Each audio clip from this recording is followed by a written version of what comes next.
नमस्कार मंडळी, आज आपण बनवतो आहे ढोकळा. ॲक्च्युली ढोकळा मी आज पहिल्यांदाच बनवते आहे, तर बघूया कसा होतो आहे. याकरिता मी घेतले 1.5 कप बेसन.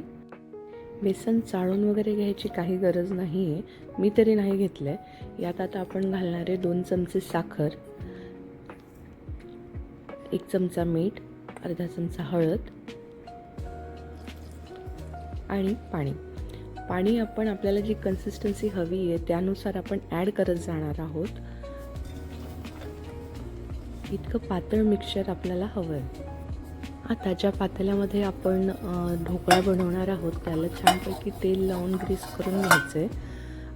इडलीच्या पात्रामध्ये ढोकळा बनवायचं असं ठरवलेलं, पण तो बेत फसला आणि शेवटी मी तो कुकरमध्येच बनवलेला आहे. आता आपण इथे इनो घातलेला आहे, तुम्ही खायचा सोडा पण घालू शकता. किंचित पाणी घालून आपण हे सगळं मिक्सचर एकदा छान फेटून घेणार आहोत. आता हे मिक्सचर आपण ज्या पातेल्यामध्ये ढोकळा बनवणार आहे त्यात ओतायचं आणि थोडं टॅप करून एक्स्ट्रा एअर बबल्स काढून घ्यायचे आहेत. यासाठी लागणारी फोडणी आपण यानंतर करणार आहोत. त्याकरिता एका कढईमध्ये तेल घ्यायचं. तेलामध्ये मोहरी, मिरच्या, कढीलिंब, मीठ आणि 2 चमचे साखर, लिंबू पिळून घ्यायचे आणि आता हे आपल्याला छान शिजवून घ्यायचं आहे, उकळवून घ्यायचं आहे. त्यानंतर ढोकळा झाला की नाही हे बघण्याकरता मी चाकू किंवा तुम्ही चमचा घालून बघू शकता.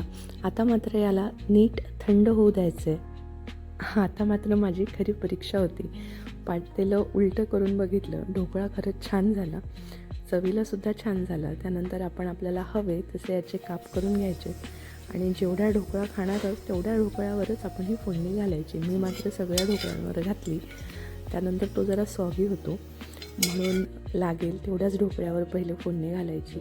प्लीज ट्राय करून बघा. आवडलं तर लाईक आणि सबस्क्राईब करायला विसरू नका. Thank you so much.